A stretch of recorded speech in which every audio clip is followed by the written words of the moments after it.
नमस्कार दोस्तों। आज हम देखेंगे D pharma first year pharmaceutical chemistry chapter number 3, जिसका नाम है इनऑर्गेनिक फार्मास्यूटिकल्स। इसको हिंदी में कहते हैं अकार्बनिक औषधियाँ। तो हमारा मेन पॉइंट है कि इसको हिंदी में समझाना, डी फार्मा को एक प्रकार से हिंदी में समझाना। जो पेपर के लिए इम्पोर्टेंट है, इसको हम इंग्लिश में ट्रांसलेट भी कर सकते हैं नॉर्मल में।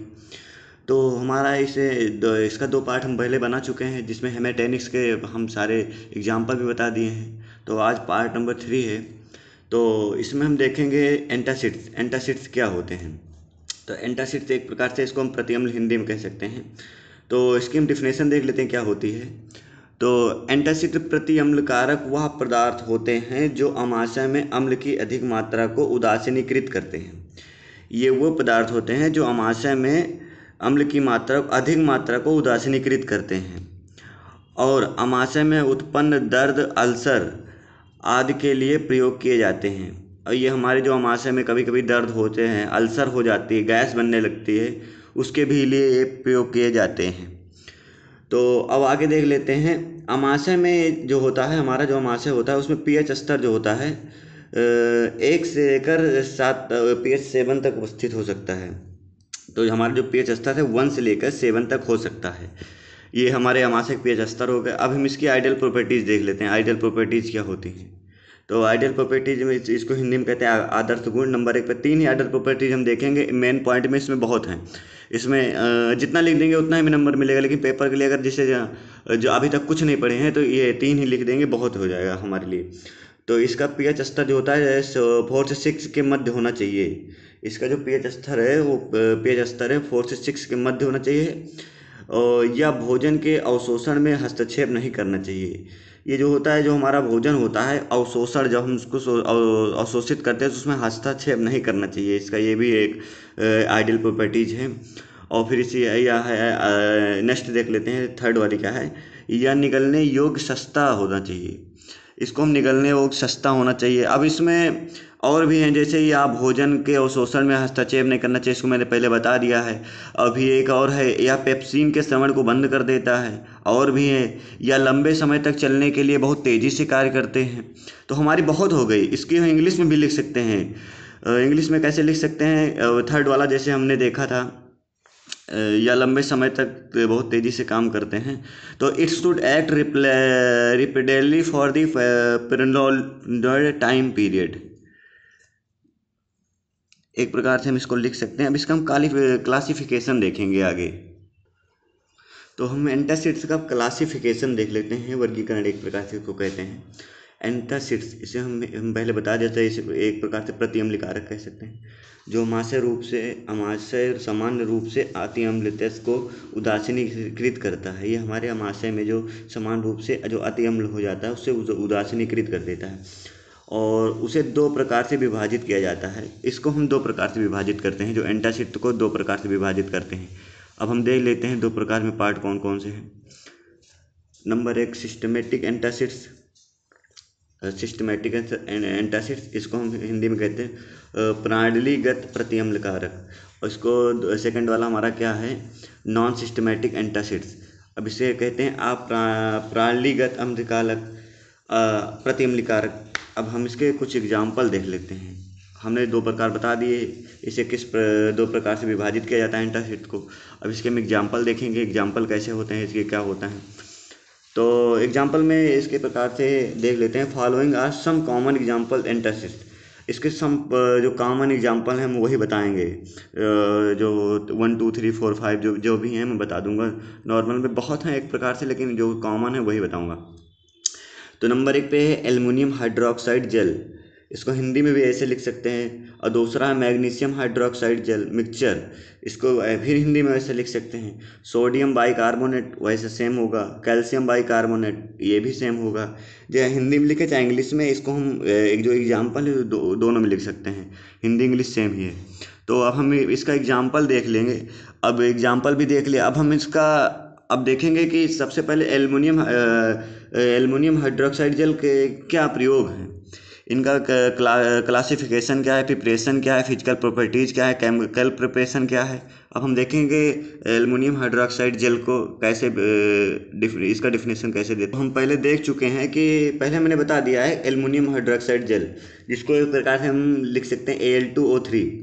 अब हम देखेंगे इसका थोड़ा सा डिफिनेशन देख लेंगे, फिर प्रॉपर्टीज़ देखेंगे, प्रिपरेशन पढ़ लेंगे और फिर सब और भी देख लेंगे क्या क्या होता है एल्युमिनियम हाइड्रोक्साइड जेल।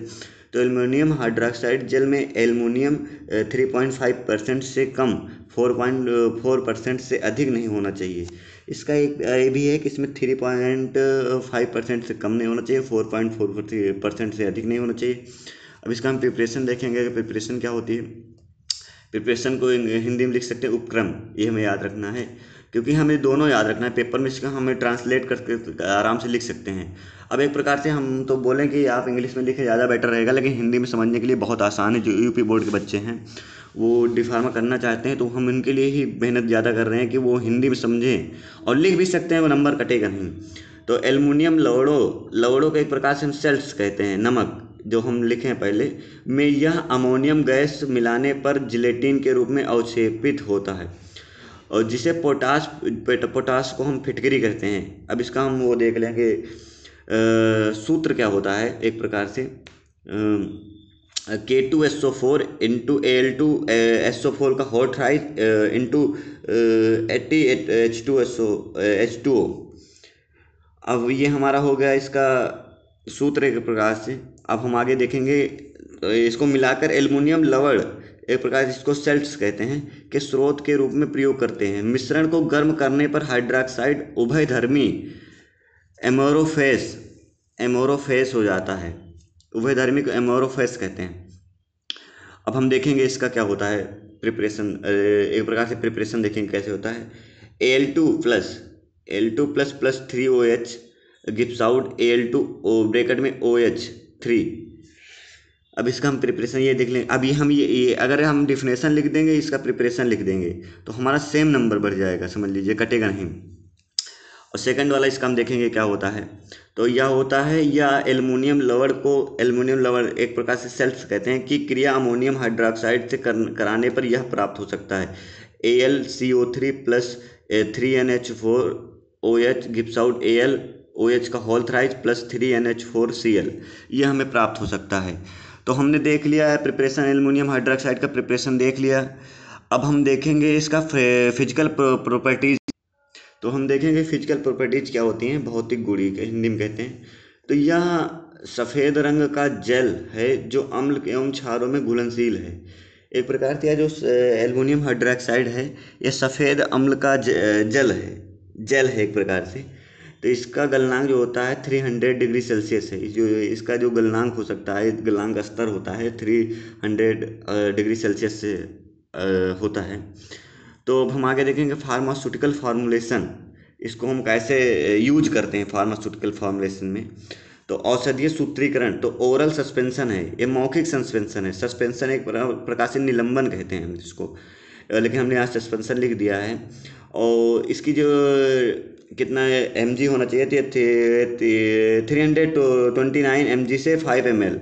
अब ये भी सेम वैसे रहेगा। अब इसका हम आगे देखेंगे मार्केट प्रिपरेशन कैसा होना चाहिए। तो हम लोग फार्मास्यूटिकल फॉर्मुलेशन देख लिया है, मार्केट प्रिपरेशन देख लेंगे क्या होता है।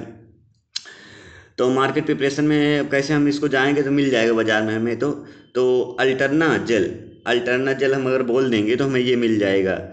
और एम्फो जेल अगर हम बोल देंगे तब भी मिल जाएगा। नेफ्रोक्स अगर हम बोल देंगे तब भी मिल जाएगा हमें मार्केट में। तो और भी हैं जिसे हम बोलने पर हमें मिल जाएगा, लेकिन हम 3 ही लिखे हैं क्योंकि पेपर के लिए बहुत इंपॉर्टेंट है, समझ लीजिए।